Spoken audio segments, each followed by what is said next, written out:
Bilionario lost control when his ex wouldn't sign the divorce, until a photo showed her with twins. Welcome to Secrets Narrated. Before we begin, drop a comment telling us which city you're watching from. We love seeing how far our stories travel. When the story ends, don't forget to rate it from 0 to 10 and share what you felt along the way. And if you enjoy emotional stories filled with twists and hidden truths, make sure to follow Secrets Narrated so you don't miss the next one. Now, sit back, relax, and enjoy every detail. The mahogany desk in Marcus Halstead's corner office reflected the cold, December light streaming through floor-to-ceiling windows. At 46, he commanded respect in every boardroom across 3 continents. His strategic consulting empire built on precision, control, and the ability to solve problems that others deemed impossible.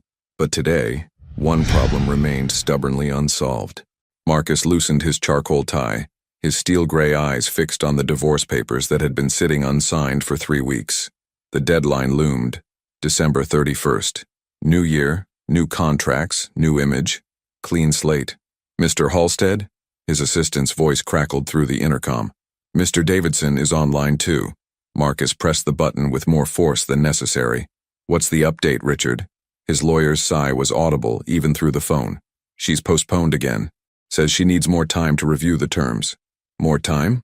Marcus stood, his 6'2" frame casting a long shadow across the polished floor. We've been at this for 8 months. The settlement is more than generous.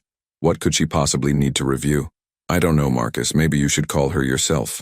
The suggestion hit like ice water. Call Elise. The woman who had walked out of their penthouse 18 months ago without a backward glance.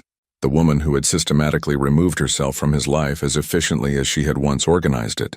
Marcus ended the call and walked to the window, his reflection staring back. Sharp jawline, dark hair with distinguished silver at the temples. Expensive suit tailored to perfection. Everything about him screamed success, power, control. Everything except this one loose thread that refused to be cut. Their marriage had been practical, strategic even. Elise Warren, 34, elegant and intelligent, had been the perfect companion for his world of high-stakes negotiations and international dealings. She understood the demands of his schedule, adapted to the constant relocations, and never complained about the long hours or last-minute trips. Until that night at the Grandview Hotel. Marcus pushed the memory away, but it surfaced anyway. The way Elise's face had crumpled when he introduced her to the Blackstone investors as someone who's with me tonight. Not his wife, not his partner, just someone. He had been focused on closing the biggest deal of his career. She had been focused on being acknowledged as his equal. The argument that followed had been swift and final. You need to understand your place, Elise. This business is bigger than us. The words had come out harsher than he intended, but the damage was done. She had looked at him like she was seeing a stranger, and maybe she was. Within a month, she was gone. Marcus returned to his desk, fingers drumming against the leather surface. The logical part of his brain knew he should be relieved. The marriage had run its course. They wanted different things, but the delay in signing felt personal, like she was holding something over him. His phone buzzed. A text from his brother James. Drinks tonight? You look like you need it. Marcus typed back. Can't. Working late. When aren't you? It's almost New Year, man. Live a little. Live a little. As if life was something that happened outside of conference rooms and profit margins. Marcus had built his entire existence around achievement, around being indispensable, around never showing weakness. Elise had been the only person who had seen through that facade, and now she was the only person standing between him and the clean break he needed. He pulled up her contact information, thumb hovering over the call button. Would she even answer?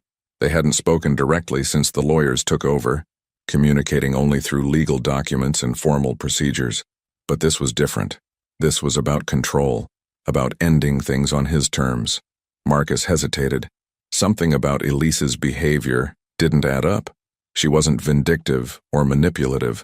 During their marriage, she had been straightforward, sometimes painfully honest. If she wanted something from him, she would have asked for it directly. So why the delays? Why the silence? The city lights began to twinkle below as evening settled over Manhattan. Somewhere out there, Elise was living a life he knew nothing about. The thought unsettled him more than he cared to admit. Marcus closed the divorce papers and slid them into his briefcase. Tomorrow, he would handle this personally. No more lawyers, no more delays. He would get his answers and his signature. One way or another, this would end before the new year. But as he gathered his things to leave, Marcus couldn't shake the feeling that he was missing something important, something that would change everything he thought he knew about why Elise Warren refused to let him go. What secret was she keeping that made signing those papers impossible? Elise Warren pulled her wool coat tighter as she stepped out of the pediatrician's office. 2 car seats balanced carefully in her arms. The December wind cut through the Manhattan streets, but she barely felt it. Her mind was elsewhere, on the vaccination schedule, the grocery list, and the stack of legal documents waiting on her kitchen counter. At 34, she had once commanded boardrooms as a strategic communications consultant. Her mind had been sharp, focused on quarterly projections and market analyses. Now, her biggest achievement was getting both twins to sleep through the night. The irony wasn't lost on her. Mrs. Warren, the young receptionist, had called her that during the appointment, and Elise hadn't corrected her. Technically, she was still Mrs. Halstead. The papers remained unsigned, sitting in her small Brooklyn apartment like a bomb she wasn't ready to defuse. The subway ride home was a careful ballet of managing 2 sleeping infants while avoiding the curious stares of other passengers. Some smiled knowingly, other parents recognizing the exhaustion in her eyes. Others looked away, uncomfortable with the reality of single motherhood in designer boots that were 3 seasons old. Elise's brownstone apartment was a far cry from the penthouse she had shared with Marcus. 2 bedrooms, exposed brick, and a kitchen barely large enough for one person, let alone the chaos of bottles, formula, and baby equipment that had taken over every surface. But it was hers. She settled the twins, Oliver and Emma, into their shared nursery, watching as they stirred but didn't wake. Oliver had Marcus's strong jawline, even at 14 months. Emma had inherited his intensity, those same steel-gray eyes that could cut through pretense and see straight to the truth. Elise wondered if Marcus's eyes still held that same penetrating quality, or if success had finally made him as polished and impenetrable as the marble facades of his office buildings. In the kitchen, she made coffee with hands that shook slightly from exhaustion. The legal documents waited where she had left them, next to a pile of medical bills and a photo album she hadn't had the courage to open. Richard Davidson's latest message was polite but firm. Ms. Warren, we need to finalize these proceedings before year-end. Mr. Halstead's patience is wearing thin. Marcus's patience, the phrase would have been laughable if it weren't so painful. During their marriage, his patience had been conditional, based on her ability to be the perfect corporate wife, to smile at the right moments, and disappear when convenient. She remembered the exact moment she realized their marriage was over. The Grandview Hotel, the Blackstone deal, the most important night of Marcus's career, and she had been excited to be part of it. She had chosen her dress carefully, midnight blue silk that made her feel elegant and confident. She had rehearsed conversations, prepared to discuss the economic implications of the merger with the precision Marcus admired. Instead, he had introduced her like an accessory. This is someone who's with me tonight. Not Elise, not his wife, someone. The investors had barely acknowledged her before turning back to Marcus, and she had stood there feeling invisible, feeling like everything she had sacrificed for their marriage had been reduced to nothing. But it was his response afterward that had truly ended things. You need to understand your place, Elise. This business is bigger than us. Your place. As if she were an employee who had overstepped boundaries rather than the woman who had given up her own consulting firm to support his dreams. Elise sipped her coffee and looked at the unsigned documents. Marcus wanted closure, wanted to move forward without the messy complications of their shared past. He probably saw her delays as vindictive, as some kind of power play. He had no idea that she woke up every morning terrified of the moment she would have to look him in the eye and tell him about Oliver and Emma. The pregnancy had been discovered 3 weeks after she moved out. A routine checkup that changed everything. Twins, due in August. Marcus's children, conceived during one of their last attempts to save their failing marriage. She had sat in the doctor's office, divorce papers in her purse, staring at the ultrasound images of 2 perfect heartbeats. For weeks, she had planned to tell him. She would call, ask to meet, explain that their separation was more complicated than either of them had anticipated. But then she remembered his words. This business is bigger than us. If their marriage wasn't important enough to prioritize, how would he react to unplanned children who would demand time, attention, and emotional availability he had never been willing to give? Elise had made the hardest decision of her life. She would handle this alone. The twins were born healthy and beautiful, and every day since had been a delicate balance of love and exhaustion. She worked freelance consulting from home, taking whatever projects she could manage between feedings and nap times. Her savings were dwindling, her career was stagnant, but she had never regretted her choice. Until the legal deadlines started mounting. Marcus wanted his freedom and she wanted to give it to him. But signing those papers meant more than ending their marriage. It meant officially acknowledging that their children would grow up without their father, that she had chosen to keep them apart, not out of malice, but out of self-preservation. Emma's cry echoed from the nursery, followed quickly by Oliver's. Elise set down her coffee and headed toward the sound, her heart both breaking and swelling at the same time. As she lifted Emma from her crib, she caught sight of herself in the nursery mirror. Gone was the polished consultant who had once matched Marcus's ambition with her own. In her place was a woman with tired eyes and formula stains on her sweater, a woman who measured success in smiles and first words rather than profit margins, but also a woman who had learned that some things truly were bigger than business, even if Marcus would never understand that. Marcus stood outside the brownstone building in Park Slope, his Bentley looking conspicuously out of place among the family-friendly cafes and vintage bookshops. He had tracked down Elise's address through his private investigator, a move that felt both necessary and invasive. For 18 months he had imagined her living somewhere sleek and modern, probably in the Upper East Side, using her settlement money to maintain the lifestyle she had grown accustomed to during their marriage. Instead, he found himself in Brooklyn, staring at a building that screamed domesticity and compromise. The December afternoon was crisp, his breath visible in small clouds as he climbed the steps to the front door. He had rehearsed this conversation during the drive over, but now that he was here, the words felt inadequate.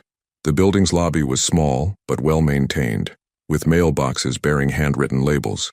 E. Warren, 3B was written in the same careful script he remembered from grocery lists and birthday cards. Marcus took the stairs two at a time, his Italian leather shoes echoing against the worn wooden steps. At the third floor he paused outside her door, suddenly aware that he was about to cross a line they had established months ago. No contact except through lawyers, but those papers needed to be signed, and Marcus Halstead had built his empire on direct negotiation. He knocked. The sound of footsteps approached, then stopped. Through the peephole he knew she was studying him, deciding whether to open the door or pretend she wasn't home. The lock clicked. Elise opened the door just wide enough to see him, her hand gripping the frame. She looked different, softer somehow, though there were shadows under her eyes that hadn't been there before. Her auburn hair was pulled back in a simple ponytail, and she wore jeans and a cream-colored sweater that had seen better days. Marcus. Her voice was carefully neutral. Elise. He took in the narrow hallway behind her, the sound of what might have been a television playing children's music. We need to talk. I told Richard I need more time. You've had 8 months. Marcus stepped closer, not aggressively, but with the kind of presence that had intimidated boardrooms full of executives. What's really going on? She didn't move aside to let him in. Instead, she stepped into the hallway and closed the door behind her as if protecting something inside. You can't just show up here, Marcus. We have procedures in place for a reason. Procedures that aren't working. He studied her face, looking for the tells he had learned to read during their marriage. The way her left eye twitched slightly when she was hiding something. The way she pressed her lips together when she was fighting back words she didn't want to say. Both signs were there now. The settlement is generous, he continued. More than generous. You'll be financially secure for the rest of your life. What could you possibly need to review that takes this long? Elise looked down at her hands. It's not about the money. Then what is it about? The question hung between them in the narrow hallway. From somewhere behind the door came a sound that made Marcus pause, a baby's cry, quickly followed by another, his eyebrows furrowed. Do you have company? Marcus, you should go. But he was already processing what he had heard. Twin cries. In Elise's apartment, the protective way she had positioned herself in front of the door suddenly made sense. Elise. His voice was lower now, more careful. Whose children are in there? She closed her eyes, and he saw her shoulders sag slightly, as if she had been carrying a weight too heavy to bear alone. Please don't do this, she whispered. Don't do what?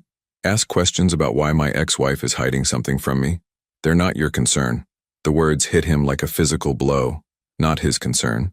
But the timing, the secrecy, the way she couldn't meet his eyes, pieces of a puzzle he hadn't realized he was solving began to fall into place. How old? His voice was barely audible. Elise opened her eyes, and for the first time since he had known her, she looked defeated. Marcus, how old are they? 14 months. The math was simple and devastating. 14 months meant conception around October of the previous year. October, when they had been trying to save their marriage with weekend getaways and desperate attempts at intimacy. October, just weeks before the Blackstone dinner that had ended everything. Marcus felt the world shift beneath his feet. Mine? Elise didn't answer, but her silence was answer enough. Behind the door, the crying intensified, and Marcus heard Elise's sharp intake of breath. Her maternal instincts were at war with her desire to keep him away, and he could see the internal struggle playing out across her face. I have to go to them, she said finally.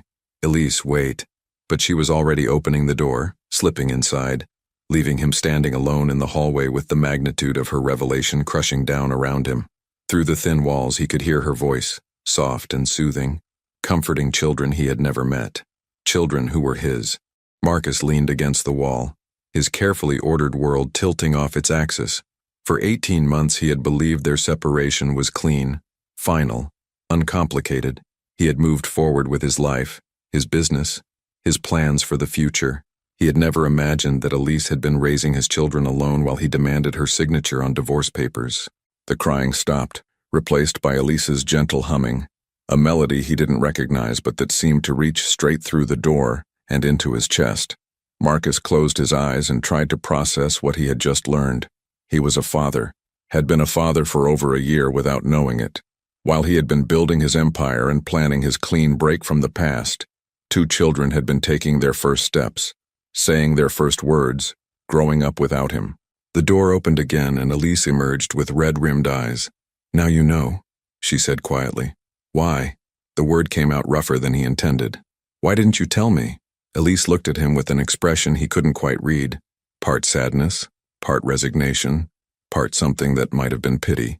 Because, she said, I knew exactly what you would say. I knew that they would become another business decision to you, another problem to solve or control, and I couldn't bear the thought of my children being seen as anything less than the miracles they are. The words hung between them like an accusation, and a truth he wasn't ready to face. Marcus sat in his car outside the brownstone for 20 minutes, engine running, heat blasting against the December cold. His hands gripped the steering wheel so tightly his knuckles had gone white. He was a father. The thought circled through his mind like a mantra he couldn't quite believe.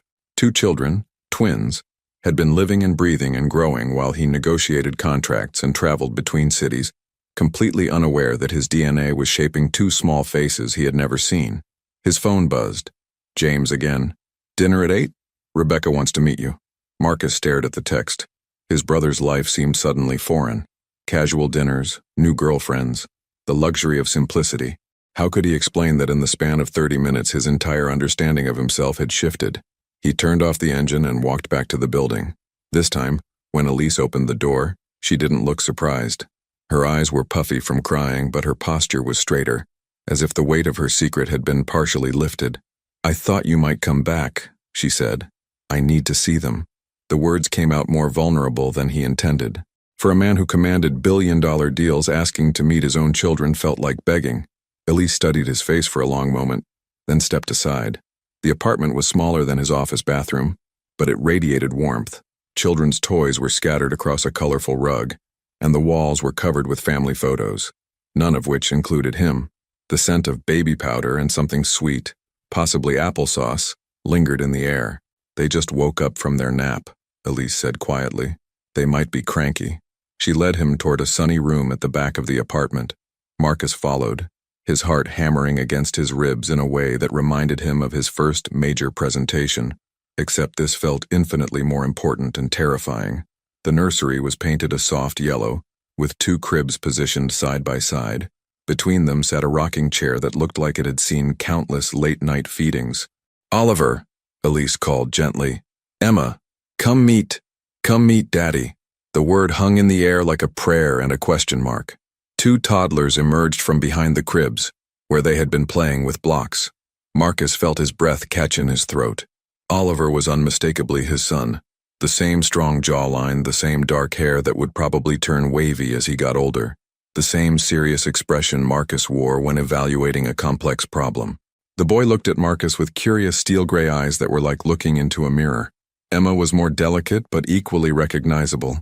She had inherited his intensity but softened it with something that was purely Elise. A warmth in her expression, a readiness to smile.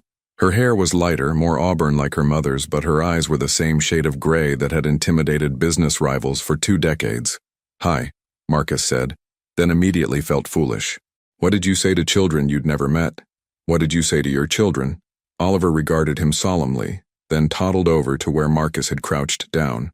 Without warning, the boy reached out and grabbed Marcus's tie, examining the silk fabric with the focused attention of someone conducting important research. "He likes textures," Elise explained, her voice barely above a whisper, "especially smooth things." Emma was more cautious, staying close to her mother but watching Marcus with the kind of intelligent observation that suggested she was filing away every detail for later consideration.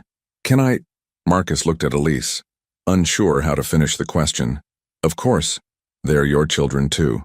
The simple statement carried the weight of 18 months of decisions, sacrifices, and sleepless nights that Marcus had missed. He reached out tentatively and touched Oliver's hand. The boy's fingers were impossibly small and warm, his grip surprisingly strong when he wrapped his tiny fist around Marcus's index finger. Something fundamental shifted in Marcus's chest. A door he hadn't known existed suddenly swinging open. "How do you do this?" he asked Elise. "How do you take care of them both by yourself?" "You learn," she said simply. "You adapt. You love them more than you thought possible, and somehow that makes everything else manageable." Emma had crept closer during their conversation and was now studying Marcus's watch with the same methodical attention her brother had given his tie. When she looked up at him, Marcus saw something that made his throat tighten, a smile that was purely his own, the same slightly crooked grin that had charmed investors and melted opposition for decades. "Dada?" Emma said experimentally, testing the word. The sound hit Marcus like a physical blow. He had negotiated with heads of state, presented to boards of directors, made decisions that affected thousands of employees, but hearing his daughter say that single word reduced him to something raw and unprotected. "I'm sorry," he said to Elise, the words inadequate for the magnitude of what he had missed. "I'm sorry I wasn't here. I'm sorry you had to do this alone. I'm sorry I was such a—" "Don't," Elise interrupted. "Not in front of them. Children absorb everything, even things you think they're too young to understand." Oliver had released Marcus's finger and was now trying to climb into his lap, apparently having decided that this new person was sufficiently trustworthy for closer investigation. Marcus lifted his son carefully, amazed by how light and solid he felt at the same time. "He looks just like you," Elise observed. "He looks like you too," Marcus replied, and it was true. Oliver had inherited Elise's curiosity, her fearlessness in approaching new situations. They sat in the nursery for the next hour, watching the twins play, learning their personalities and quirks. Oliver was methodical and serious, approaching each toy like a problem to solve. Emma was more social, chattering in the half-words of toddlerhood and seeming to expect responses to her observations about blocks and stuffed animals. As evening approached and the twins began to show signs of hunger and fatigue, Marcus realized he had never felt so simultaneously complete and terrified. "I want to be part of this," he said, as Elise prepared bottles. "I want to be their father. Really be their father, not just a signature on legal documents." Elise looked at him over Emma's head. "That's what I was afraid you'd say." "Afraid? Because now I have to decide if I believe you. If I believe that this won't become another business arrangement for you. If I believe you're capable of putting them first when your empire demands your attention." The challenge in her voice was clear, and Marcus realized that seeing his children was only the beginning. The real test would be proving that he could become the man they deserved as a father, and that might require becoming someone entirely different from the man he had been. 3 weeks into January, Marcus found himself standing in the baby aisle of a Brooklyn Target, completely overwhelmed by the variety of sippy cups available for purchase. He held his phone to his ear, listening to his assistant reschedule meetings he should have been attending. "Mr. Halstead, the Tokyo call has been moved to 9 p.m. your time, and the Singapore team is requesting a video conference tomorrow at 6 a.m. "Cancel it," Marcus said, picking up a cup with cartoon dinosaurs on it. "Move everything to Thursday." "Sir, that's the 3rd time this week you've—" "I understand the implications, Rebecca. Just do it." He ended the call and added the cup to his cart. which already contained an assortment of items he'd never imagined needing to know about: teething rings, organic baby food, and a stuffed elephant that Oliver had pointed to during their last visit to the toy store. The past month had been a crash course in fatherhood that no MBA program could have prepared him for. Marcus had gone from seeing Elise and the twins twice a week to nearly every day, learning that children operated on schedules that had nothing to do with corporate efficiency and everything to do with naps, snacks, and emotional needs that couldn't be negotiated. His penthouse, once a monument to minimalist sophistication, now had a corner dedicated to toys and child-proofing equipment. His housekeeper had quit after finding crayon marks on his Italian leather sofa, a casualty of Emma's artistic exploration during one of their afternoon visits. But the most challenging part wasn't the lifestyle adjustments. It was learning to navigate the complex relationship with Elise, who watched his every interaction with the twins, like she was evaluating his worthiness for a promotion he desperately wanted, but wasn't sure he deserved. Marcus's phone buzzed with a text from his brother James. "Haven't seen you in weeks, everything okay?" Before he could respond, another message appeared. "Rebecca called Mom. She's worried you're having some kind of breakdown." Marcus almost laughed. A breakdown. His family had no idea that he was actually having the opposite. He was finally understanding what it meant to build something that mattered. He finished shopping and drove to Elise's apartment, where he had been invited for dinner. It was a small gesture, but significant. For the past month, their interactions had been carefully structured around the children's schedules, with minimal personal conversation. Tonight felt different, like a test he wasn't sure how to pass. Elise answered the door wearing a simple blue dress that brought out the color of her eyes. She looked more relaxed than he'd seen her in months, though there was still a wariness in her expression when she looked at him. "Perfect timing," she said, stepping aside to let him in. "They're just finishing their dinner." The twins were in their high chairs, covered in what appeared to be spaghetti sauce, and cheerfully making a mess that would have horrified the Marcus of 2 months ago. Today he found their chaos oddly endearing. "Dada!" Emma called out, reaching toward him with sauce-covered hands. The word still hit him like a small miracle every time he heard it. He kissed the top of her head, accepting the transfer of tomato sauce to his custom-tailored shirt without complaint. Oliver, more reserved as always, studied Marcus with serious eyes before offering him a piece of bread he'd been saving. "He only shares with people he really likes," Elise observed, cleaning Emma's face with practiced efficiency. "Is that right?" Marcus accepted the bread solemnly, treating it like the gift it was. "Thank you, Oliver." They moved to the living room after dinner, where Marcus found himself sitting on the floor while the twins used him as a jungle gym. Oliver had discovered that Marcus's watch made interesting sounds when tapped, while Emma seemed determined to unbraid his shoelaces. "You're getting better at this," Elise said from the couch, watching as Marcus successfully redirected Emma from his shoes to a more appropriate toy. "I'm trying." He looked up at her. "I know I have a lot to make up for." "It's not about making up for anything, Marcus. It's about showing up now, consistently, even when it's hard or inconvenient or not what you planned." The words carried weight beyond their simple meaning. During their marriage, Marcus had been excellent at showing up for events that mattered to his business, but had consistently missed the smaller moments that mattered to Elise. Birthday dinners cut short for conference calls. Weekend getaways interrupted by emergencies that could have waited until Monday. A pattern of prioritizing everything except the people who should have come first. "I've been thinking," he said carefully, "about the divorce papers." Elise's posture tensed slightly. "What about them?" "I don't want to sign them." The admission hung between them like a live wire.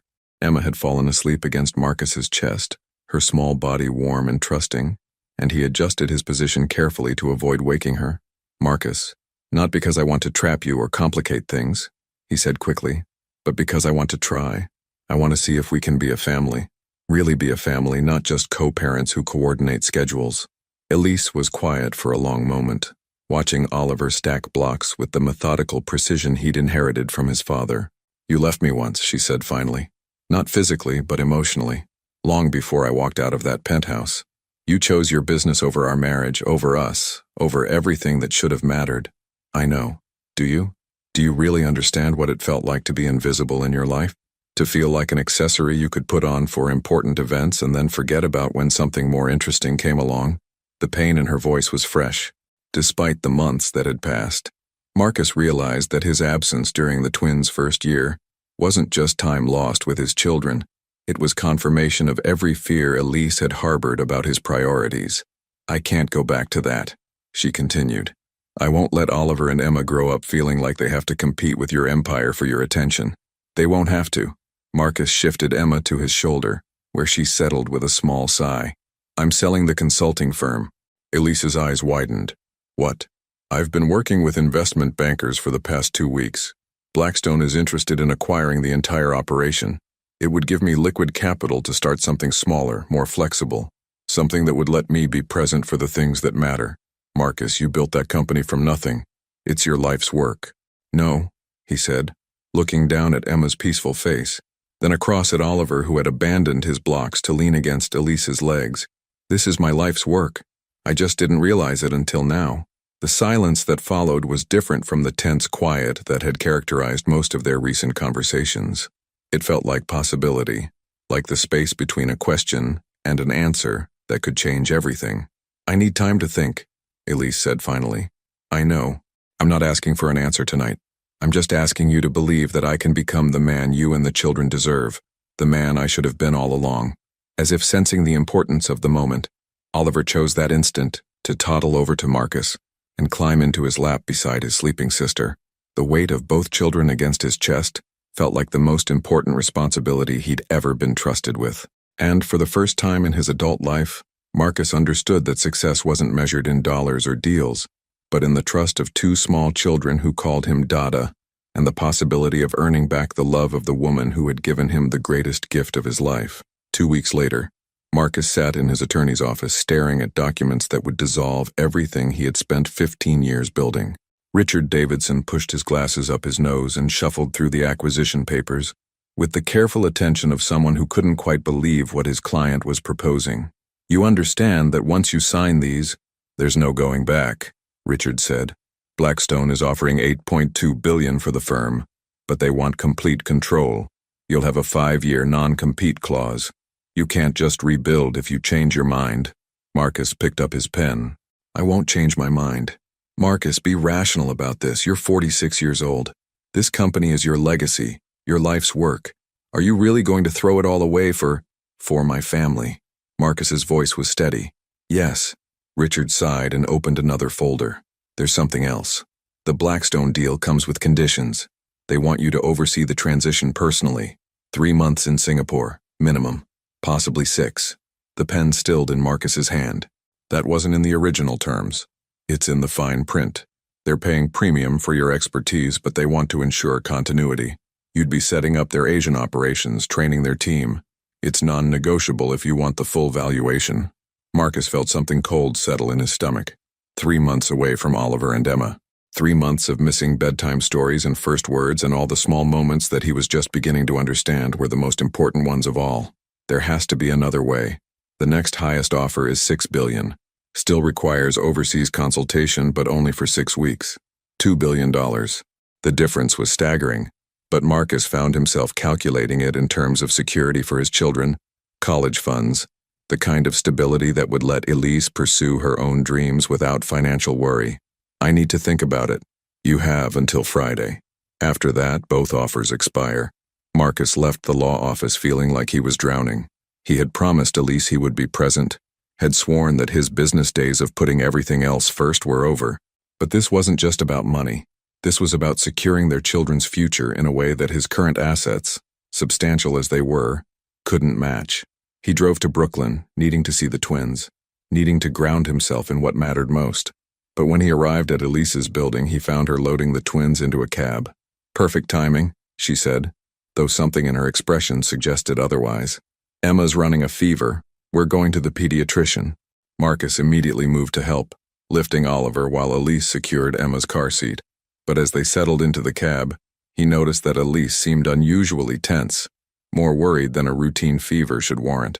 "How long has she been sick?" he asked. "Since this morning. It spiked to 102 about an hour ago."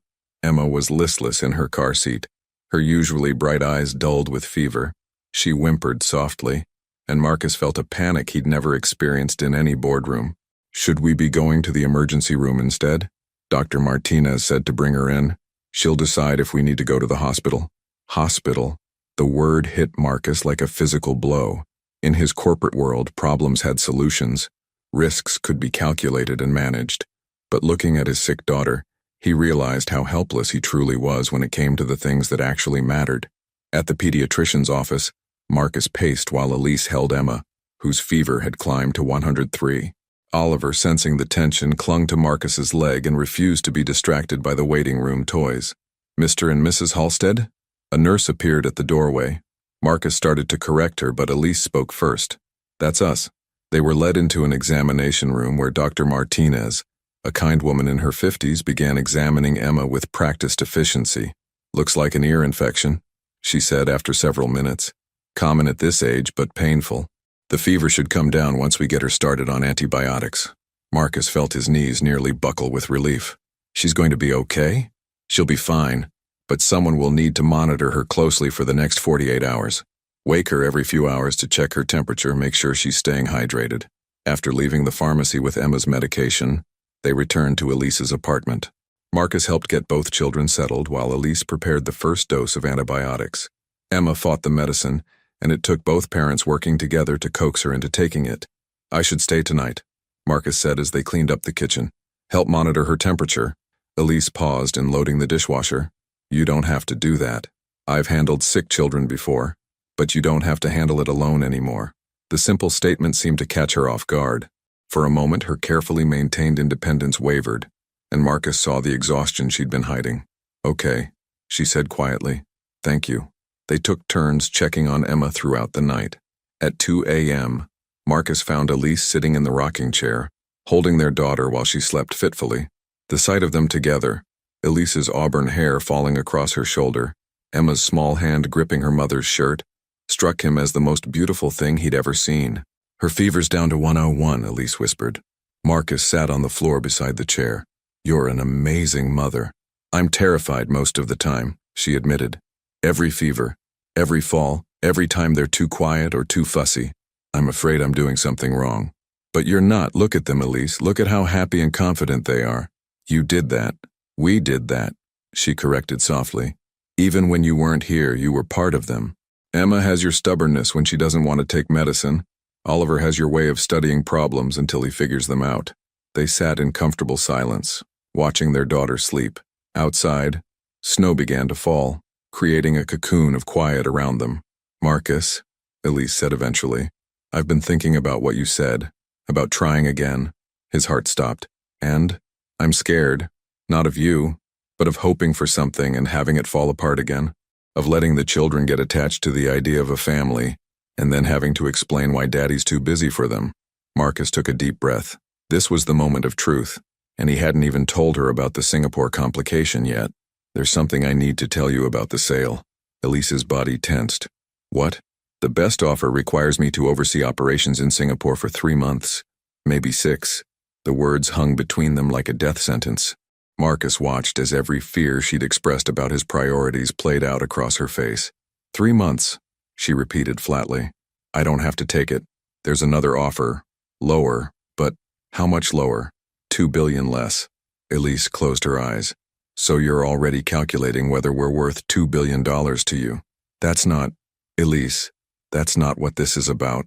That money would secure the children's future, your future. College, graduate school, whatever they want to do with their lives. What about their present? What about having a father who's actually here?"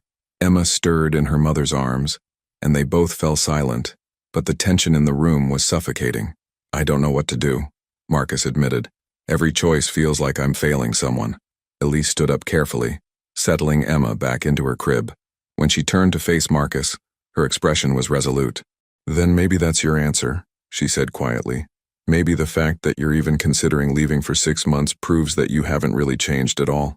The words hit Marcus like a slap, but before he could respond, Elise had walked out of the nursery, leaving him alone with his sleeping children and the devastating realization that he might be about to lose his family before he'd even had a real chance to fight for them. Marcus spent the rest of the night on Elise's couch, checking on Emma every hour while wrestling with the impossible decision that would define the rest of his life. By dawn, their daughter's fever had broken completely, but the tension between her parents remained thick enough to cut. Elise emerged from her bedroom at 6 a.m., already dressed for the day despite having gotten little sleep. She moved through the kitchen with mechanical precision, preparing bottles and breakfast while pointedly avoiding eye contact with Marcus. "How is she?" Elise asked, her voice carefully neutral. "Temperature's been normal since 4 a.m. She slept peacefully." "Good. You can go now. I'm sure you have important meetings to attend." The dismissal stung, but Marcus deserved it. "Elise, we need to talk about this." "No, we don't." She finally looked at him, and the disappointment in her eyes was worse than anger would have been. "You've made your choice, just like you always do. I haven't made any choice yet. The fact that you're considering Singapore at all is a choice, Marcus. It tells me everything I need to know about your priorities." Before Marcus could respond, Oliver wandered into the kitchen, rubbing sleep from his eyes. He looked between his parents, his 14-month-old intuition picking up on the tension, then walked directly to Marcus and raised his arms to be picked up. The simple gesture of trust from his son nearly undid Marcus completely. "Dada," Oliver said, patting Marcus's face with small, warm hands. "Good morning, buddy," Marcus whispered, his voice rougher than he intended. Elise watched the interaction with something that might have been pain before turning back to the bottles. "I'll have Richard draw up a custody agreement. Weekends, holidays, standard arrangements. Elise, I won't keep them from you, Marcus. But I also won't pretend that we can be a family when your business will always come first." Marcus set Oliver down gently and crossed the kitchen to where Elise stood with her back to him, her shoulders rigid with suppressed emotion. "What if I told you I was going to turn down both offers?" She went very still. "What? What if I kept the company but restructured everything?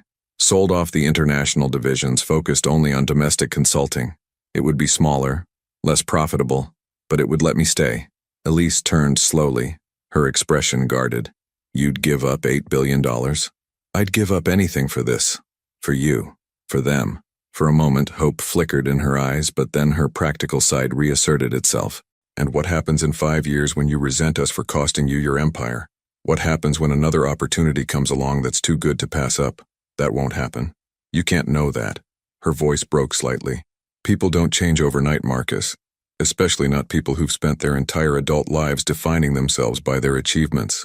Marcus reached for her hands, relieved when she didn't pull away. "You're right. I can't promise that I'll never be tempted by another deal or that I'll never make mistakes. But I can promise that you and Oliver and Emma will always come first. Every decision, every choice. It starts with what's best for our family." Elise searched his face, looking for the truth behind his words. "How do I know this isn't just another negotiation tactic? How do I know you won't change your mind when the reality of a smaller life sets in?" Before Marcus could answer, his phone rang. Richard Davidson's name appeared on the screen. "Don't answer it," Elise said quickly. "I have to. The deadline.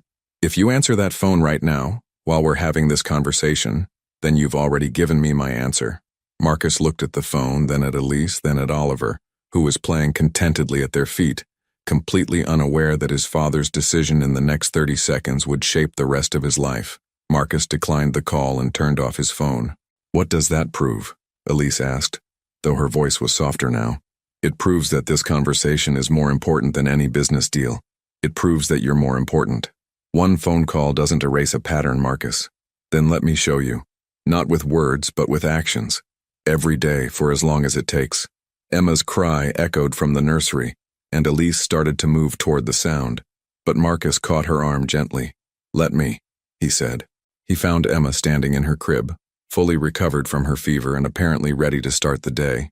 When she saw him, her face lit up with a smile that hit him like sunshine. "Dada! Up!" Marcus lifted her, marveling at how light she felt, how perfectly she fit against his shoulder. As he carried her back to the kitchen, he made a silent promise that he would never again let business considerations outweigh moments like this. But when they returned to the kitchen, Elise was standing at the counter, her phone pressed to her ear, her face pale. "Yes, I understand," she was saying. "When do you need an answer?" She hung up and turned to Marcus with an expression he couldn't read. "Who was that?" he asked, though something in her posture made him suspect he didn't want to know. "Sterling Communications. They're offering me the VP position I interviewed for last month." Marcus felt the ground shift beneath his feet. "I didn't know you were interviewing." "There's a lot you don't know about my life, Marcus. I've been trying to rebuild my career while raising 2 children alone. This position would give me the financial independence to support them without needing anything from you or your family's money." "Where is it?" Elise took a deep breath. San Francisco. They want me to start in 3 weeks. The irony was devastating. While Marcus had been agonizing over whether to leave for Singapore, Elise had been planning her own escape route. While he had been trying to figure out how to stay, she had been preparing to go. You're leaving? I don't know. The offer came through this morning before our conversation. I wasn't sure I was going to take it, but now what? Now I'm wondering if a fresh start might be better for all of us. No complicated history, no expectations, no one trying to change who they fundamentally are.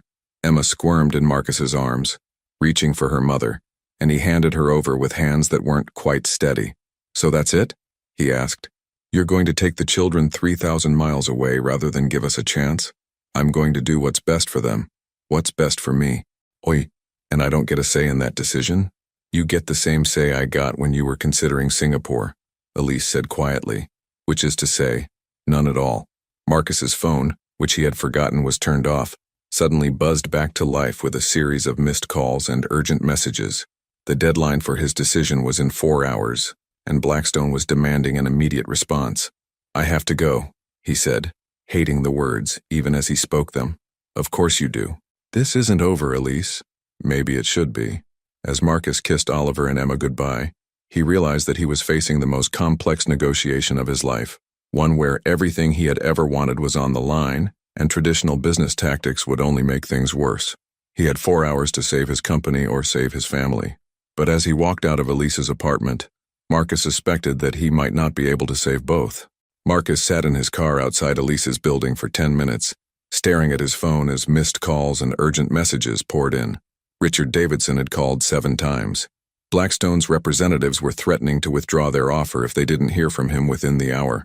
His entire financial future was collapsing in real time, and he had never felt more certain about anything in his life. He scrolled through his contacts until he found the number he needed, then pressed call.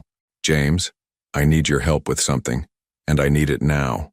An hour later, Marcus stood in the lobby of the Sterling Communications building in Manhattan, having used every connection and favor his brother could muster to get him in front of the company's CEO. His expensive suit was wrinkled from the sleepless night, his tie was crooked, and he looked nothing like the polished businessman who usually commanded these meetings. Mr. Halstead, said Catherine Sterling, a sharp-eyed woman in her 50s who had built her agency from nothing into a powerhouse that represented Fortune 500 companies. I have to say, this is highly unusual. Elise Warren is an exceptional candidate, but I've never had a family member make a personal appeal regarding our hiring decisions. I'm not here as a family member, Marcus said, though the words felt strange on his tongue. I'm here as someone who's about to make you a business proposition you can't refuse. Catherine raised an eyebrow. I'm listening. You want Elise because she's brilliant, strategic, and has a track record of success. But what if I told you that you could have all of that without requiring her to relocate her entire life? The VP position is based in San Francisco, Mr. Halstead. That's non-negotiable. What if it didn't have to be? Marcus pulled out a folder he'd hastily assembled during the drive over. Halstead Strategic Consulting has been considering establishing an East Coast creative division. Communications, brand management, crisis response. Exactly the kind of work Elise excels at. Catherine leaned back in her chair. You're proposing a partnership? I'm proposing more than that. I want to hire Sterling Communications to handle all of HSC's brand management and strategic communications. Exclusively. A 5-year contract worth approximately $50 million in guaranteed revenue. The number hung in the air like a challenge. Marcus watched Catherine's expression change from polite interest to sharp attention. And in exchange, you allow Elise Warren to work remotely from New York as your VP of Strategic Communications for the East Coast Division. She gets the position, the salary, the responsibilities, everything except the relocation requirement. Catherine was quiet for a long moment, clearly running calculations in her head. That's a very expensive way to keep your ex-wife in town, Mr. Halstead. She's not my ex-wife yet, Marcus said quietly. And this isn't just about keeping her in New York. It's about recognizing that sometimes the best talent comes with complications that smart companies learn to accommodate. What guarantee do I have that this isn't some elaborate manipulation? That you won't use this contract as leverage over Ms. Warren or our company? Marcus reached into his jacket and pulled out a legal document he'd had his lawyers draft during the drive over. This contract includes a clause stating that if Elise Warren ever feels that I'm using our business relationship to influence her personal decisions, She can terminate my company's involvement immediately, while keeping her position and all benefits intact. Catherine read through the document quickly, her expression unreadable. You're giving her the power to destroy a $50 million deal. I'm giving her the protection she needs to make her own choices freely. Why? The simple question hit Marcus harder than any hostile takeover he'd ever faced. Because I spent 5 years of marriage trying to control every aspect of our relationship, and it cost me everything. I'm not going to make that mistake again. Catherine stood and walked to the window overlooking the city. You realize that if I accept this proposal, you'll essentially be subsidizing your own romantic life to the tune of $10 million a year? The best investment I've ever considered. She turned back to him with something that might have been admiration. I'll need to discuss this with my board, but Mr. Halstead, this is either the most romantic gesture I've ever witnessed, or the most expensive midlife crisis in corporate history. Maybe both, Marcus admitted. 40 minutes later, Marcus was back in his car, racing toward Brooklyn with a signed memorandum of understanding and a phone call to make that would change everything.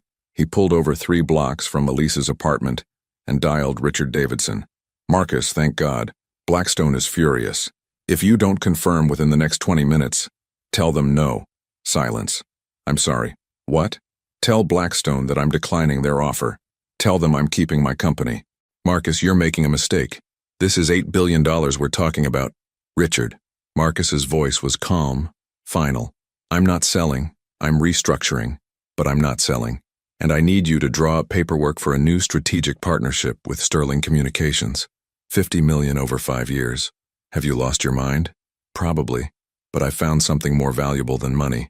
Marcus ended the call and sat in his car for a moment, absorbing the magnitude of what he'd just done. He'd turned down the largest business deal of his career. He'd committed to a partnership that would tie up significant resources for years. He'd essentially bet his company's future on the hope that Elise would give them another chance. And he felt lighter than he had in years. His phone buzzed with a text from Catherine Sterling. Board approved. Calling Elise now to discuss the modified position. You're either a romantic genius or completely insane. Marcus smiled and typed back. Little of both. He drove to Elise's building and climbed the stairs 2 at a time, his heart hammering not with anxiety but with anticipation. For the first time in months, he felt like he was making the right choice for the right reasons. When Elise opened the door, she was holding her phone, her expression a mixture of confusion and something that might have been hope. Did you just, she began, create a $50 million job opportunity so you wouldn't have to move to San Francisco? Marcus finished. Yes, that's insane. That's love. The words hung between them, simple and true and more powerful than any business proposal he'd ever made. Marcus, you can't just throw money at problems and expect them to disappear. I'm not throwing money at a problem. I'm investing in a solution. I'm proving that when I say you and the children come first, I mean it in every way that matters.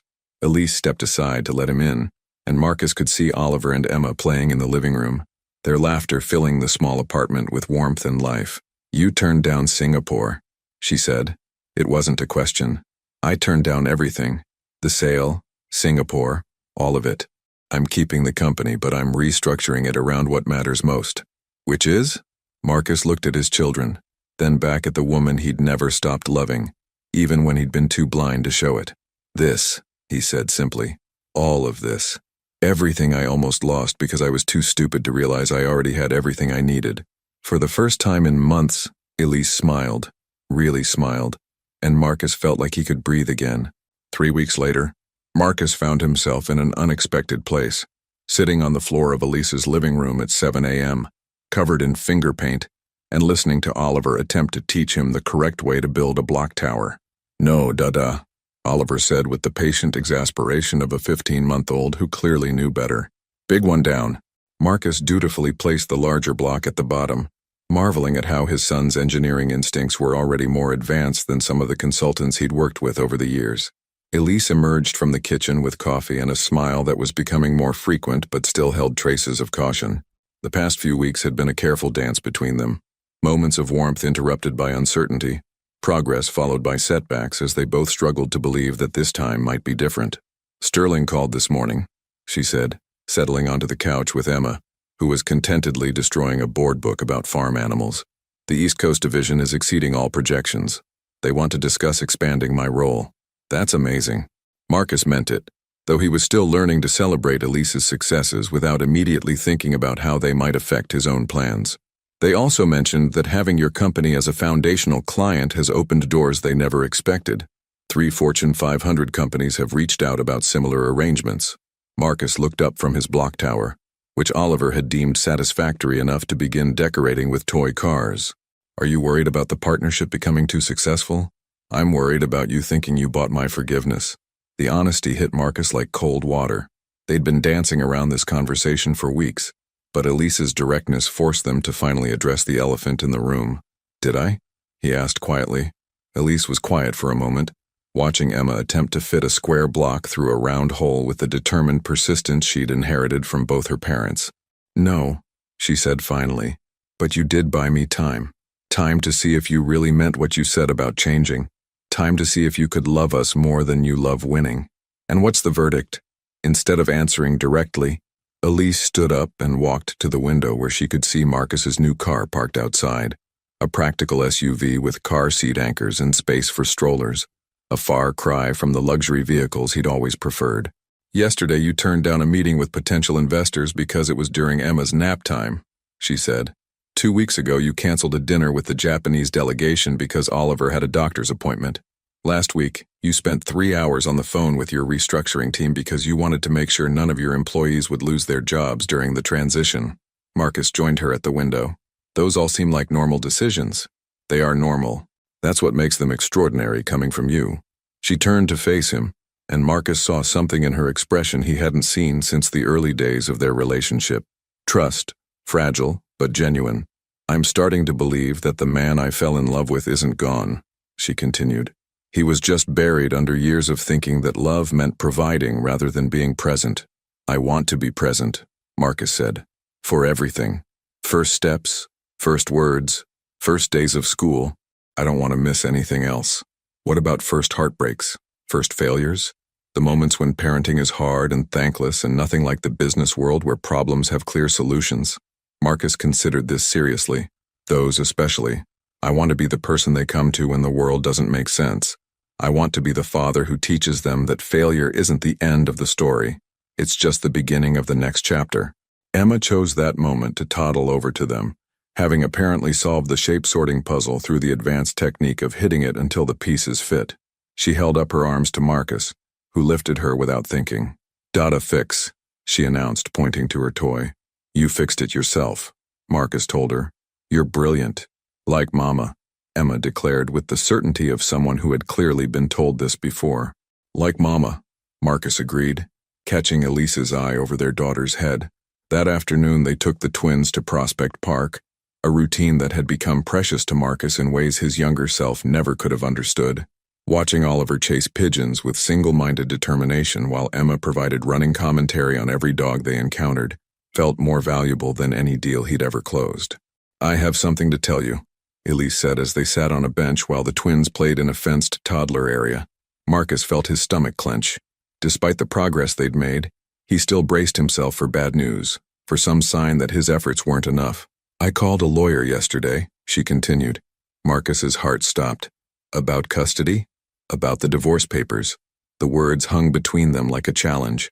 Marcus had stopped asking about the unsigned documents weeks ago, afraid that pushing would undo the fragile progress they'd made. "I told him I wanted them withdrawn," Elise said quietly. Marcus felt the world shift around him. "Withdrawn? I don't want a divorce, Marcus. I want a marriage. A real one this time, where we're partners instead of strangers who happen to live in the same house." "Elise." Marcus turned to face her fully, hardly believing what he was hearing. "But I have conditions. Anything. We start over completely. We date, we get to know each other again, we build something new instead of trying to fix something that was broken from the beginning. We move slowly," Marcus said, understanding. "We do this right. And if it doesn't work, if you slip back into old patterns or if I can't learn to trust you completely, we get divorced and share custody of the children. No drama, no fighting. Just two people who tried and couldn't make it work." Marcus nodded, though the thought of failing again made his chest tight with anxiety. "And if it does work?" Elise smiled, and this time there was no caution in it, just hope and possibility, and something that looked like love. "If it works, Then we have the rest of our lives to figure out what we could have been if we'd gotten it right the first time. Oliver chose that moment to run over to them, having apparently decided that his parents needed to see his latest discovery, a stick that was perfectly suited for drawing in the dirt. "Look, Mama.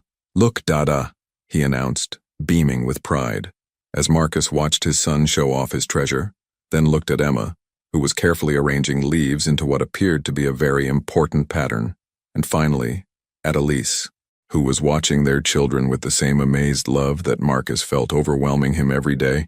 He realized that he already had everything he'd ever really wanted. He just hadn't been smart enough to recognize it the first time around. "I love you," he said to Elise. The word simple but weighted with months of change and growth and the kind of hope he'd thought he'd lost forever. "I love you too," she replied. "All of you. The man you were, the father you've become, and the person you're still becoming."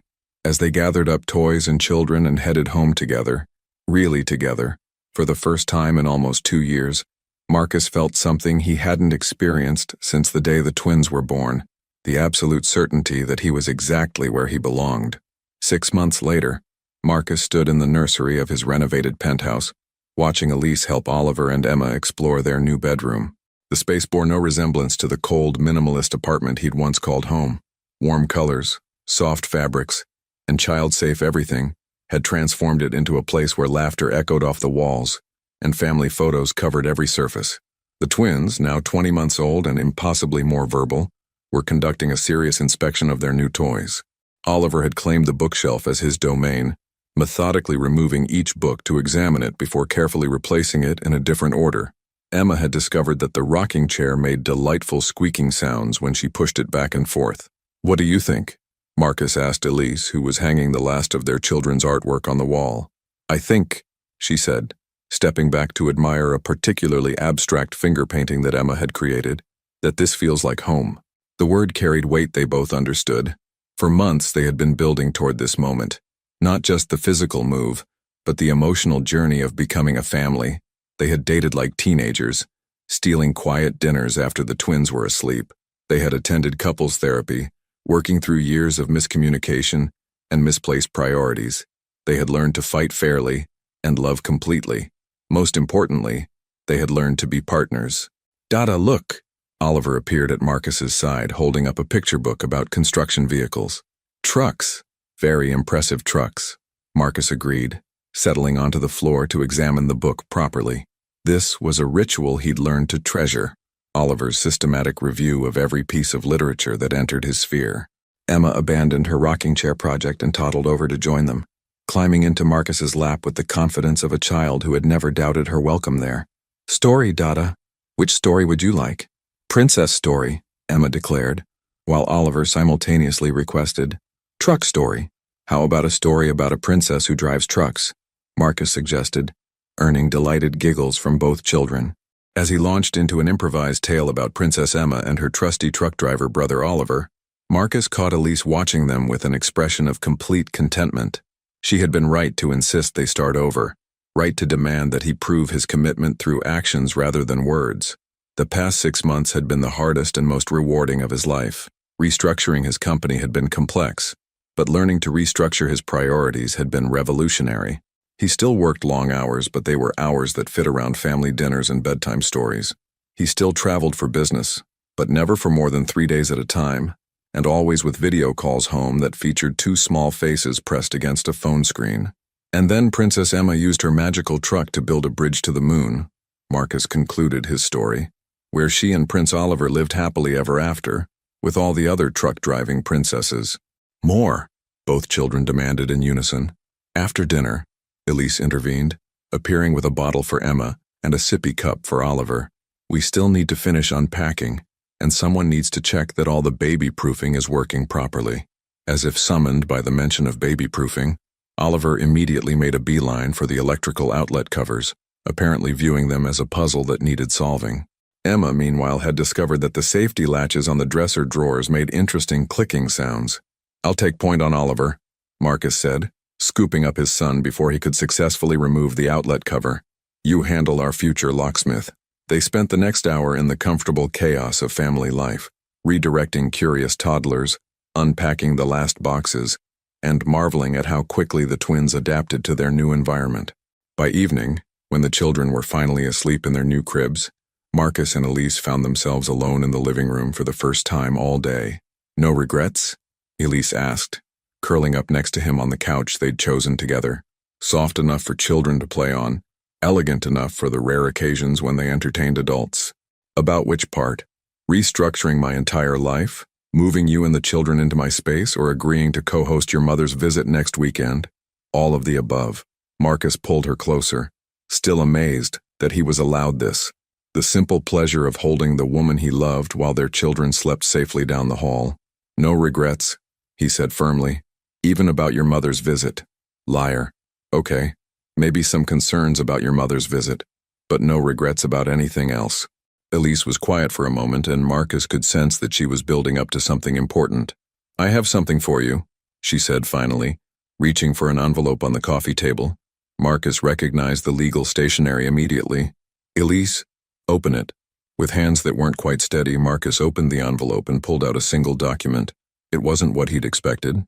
Instead of divorce papers or custody agreements, he found himself looking at a marriage license application. "I thought," Elise said softly, "that if we're going to start over completely, we should do it right this time. A real wedding, with the children there, with vows that actually mean something to who we are now instead of who we thought we were supposed to be."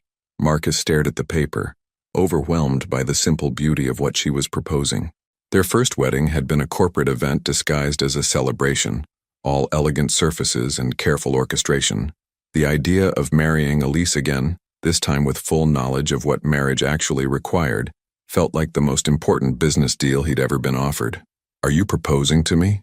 he asked. "I'm proposing to the man who turned down $8 billion to build block towers with his son. I'm proposing to the father who knows that Emma's favorite story involves princesses with jobs, and that Oliver needs exactly 3 books read before he'll go to sleep. I'm proposing to my partner, my best friend, and the love of my life." Marcus set the marriage license aside and cupped her face in his hands. "Yes, I haven't asked the question yet. The answer is yes to whatever you're about to ask. Yes to marrying you again. Yes to building a life together. Yes to growing old while our children drive us crazy and make us proud and teach us things we never knew we needed to learn." Elise smiled, and Marcus saw their entire future in that expression. Years of chaos and love, challenges and triumphs. The beautiful complexity of a life built around something larger than individual ambition. "Marcus Halstead," she said formally, "will you marry me? For real this time, with full knowledge that I will never be the quiet corporate wife who stays in the background, and that our children will always come first, and that love is a choice you have to make every single day?" "Elise Warren," Marcus replied. "I thought you'd never ask."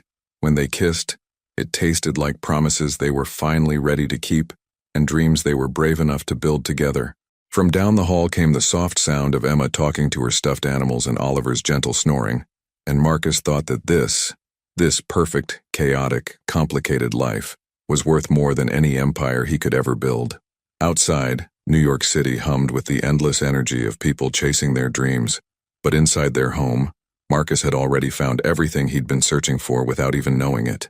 He had found his family, his purpose, and the woman who had taught him that the most successful life wasn't measured in profits or achievements, but in the love you gave and received along the way. And for the first time in his 46 years, Marcus Halstead knew exactly what success looked like. 5 years later, the October sun filtered through the windows of the Halstead family's Westchester home, illuminating a kitchen that bore the beautiful chaos of a Saturday morning with 3 children. Emma, now 6 years old, sat at the breakfast table explaining to her younger brother why cereal belonged in a bowl rather than sorted by color on the placemat. Daddy, Oliver, also 6 but 2 minutes older and infinitely more serious, addressed Marcus while consulting a picture book about marine biology. "Do whales really sing to each other?" Marcus looked up from where he was attempting to negotiate with 3-year-old Sophie about the necessity of wearing pants to her gymnastics class. "They do. They have whole conversations across the ocean, like when Mommy calls Grandma in California." "Exactly like that." Elise appeared in the doorway, her hair pulled back in a messy bun, wearing jeans and a paint-splattered sweater. At 39, she carried herself with the confidence of a woman who had learned to balance motherhood, marriage, and a thriving career without sacrificing any of them. The whales don't complain about long-distance charges, she said, kissing the top of Oliver's head before moving to help Sophie with her shoes. Marcus watched his wife with the same sense of wonder he felt every morning when he woke up next to her. 3 years of marriage, their second real marriage, had been everything their first attempt should have been. They fought about normal things, whose turn it was to handle bedtime stories, whether Sophie was old enough for a two-wheeler, and how to explain to the twins that their little sister couldn't actually fly, despite her insistence that she had inherited superhero powers. "Daddy, Sophie won't share the good crayons," Emma reported with the weary tone of someone who had clearly been dealing with injustice all morning. "Sophie," Marcus said gently, "what did we say about sharing?" Their youngest daughter looked up at him with Elise's bright eyes and his own stubborn chin. "Sharing is caring, but purple is my favorite. You can have purple, but Emma gets to pick her favorite color too." Sophie considered this with the gravity of a Supreme Court justice, then handed Emma a blue crayon. "Blue is pretty too." Crisis averted. Marcus returned to packing lunches while Elise gathered gymnastics gear and Oliver continued his whale research. This was their life now. Beautifully ordinary, wonderfully chaotic, and more fulfilling than any corporate achievement Marcus had ever accomplished. His company, now focused exclusively on sustainable business practices and family-friendly corporate policies, had become a model for other firms looking to prioritize both profit and people. The Sterling Communications partnership had evolved into something more valuable than either company had imagined, a collaboration that had redefined how businesses could support working parents. But the real measure of Marcus's success wasn't in quarterly reports or industry recognition. It was in moments like this. Sophie's gap-toothed grin when she successfully tied her shoes, Oliver's excitement about sharing whale facts with anyone who would listen, and Emma's careful attention to making sure everyone felt included. "Daddy," Emma said as they loaded into the family SUV for the drive to gymnastics, "are you coming to my soccer game this afternoon?" "Wouldn't miss it," Marcus replied, and meant it in a way that still surprised him. 5 years ago, he would have been calculating whether the game conflicted with more important commitments. Now he understood that there were no more important commitments. At the gymnastics center, Marcus and Elise sat in the observation area, watching Sophie tumble across mats with fearless enthusiasm, while the twins played quietly with educational apps on Elise's tablet. "Remember when our biggest worry was getting Emma to sleep through the night?" Elise asked, settling against Marcus's shoulder. "Now our biggest worry is whether Sophie will break her neck attempting to teach herself backflips. She gets that from you. The risk-taking or the stubbornness? Both." They sat in comfortable silence, watching their daughter discover the joy of movement while their older children debated the relative merits of different crayon brands. Around them, other parents juggled coffee cups and work calls, the universal dance of modern parenthood playing out in countless variations. Marcus's phone buzzed with a message from James. "Family dinner Sunday? Rebecca wants to show off her engagement ring to the kids." Marcus showed the text to Elise. "Uncle James is getting married." "About time," Emma said without looking up from her coloring. "Rebecca makes good cookies." "That's definitely the most important qualification for marriage," Elise agreed solemnly. As they drove home later that afternoon, Sophie fell asleep in her car seat, exhausted from her gymnastic adventures. The twins discussed their weekend plans with the organizational skills they'd inherited from both parents, and Marcus found himself thinking about the path that had led them here. 5 years ago, he had nearly lost everything because he didn't understand what he actually had. He had defined himself by achievements that felt important, but ultimately meant nothing without people to share them with. Now his greatest achievement was the fact that Emma ran to him first when she scored a goal, that Oliver sought his opinion on everything from whale songs to breakfast cereal, and that Sophie had never known a world where her father wasn't completely present in her life. "What are you thinking about?" Elise asked as they pulled into their driveway. "Just this. All of this. How different everything is from where I thought I'd be. Better or worse?" Marcus looked back at their sleeping daughter, then at the twins who were now debating whether clouds were made of cotton candy, then at the woman who had given him the courage to become the man he'd always had the potential to be. "Better," he said simply. "So much better than I ever imagined possible." That evening, after the children were in bed and the house had settled into peaceful quiet, Marcus and Elise sat on their back porch, watching the stars appear over their suburban neighborhood. "Do you ever wonder what would have happened if I had signed those divorce papers?" Elise asked. "Sometimes," Marcus admitted, "but I try not to think about it too much. I prefer focusing on what did happen, which is, I learned that the most successful life isn't the one where you accumulate the most achievements. It's the one where you love completely, show up consistently, and understand that the small moments are actually the biggest ones. Elise reached for his hand. And the moral of our story? Marcus smiled, thinking of all the bedtime stories he'd told over the years, all the lessons wrapped in tales of princesses and trucks and whales who sang across oceans. The moral of our story, he said, is that sometimes the best decisions are the ones that look like mistakes from the outside, and sometimes the greatest success comes from giving up everything you thought you wanted to discover what you actually needed. I love our story. I love our story too. And as they sat together under the stars, surrounded by the life they had built through second chances and stubborn hope, Marcus understood that this was what happily ever after actually looked like. Not perfect, but real. Not easy, but worthwhile. Not an ending, but a beginning that continued to unfold with each new day. Sometimes love requires losing everything to understand what truly matters. Marcus thought he needed control, success, and recognition, but what he actually needed was the courage to choose family over fortune, presence over prestige, and love over everything else. What choice would you make if faced with Marcus's dilemma? Would you have the strength to walk away from billions for the chance at real happiness? Your participation means a lot to the channel. Please share your thoughts in the comments. Thank you for watching. If you enjoyed the story, please subscribe to our channel and leave a comment below letting us know what you thought. Your feedback and support mean a lot to us. Stay tuned for more exciting stories.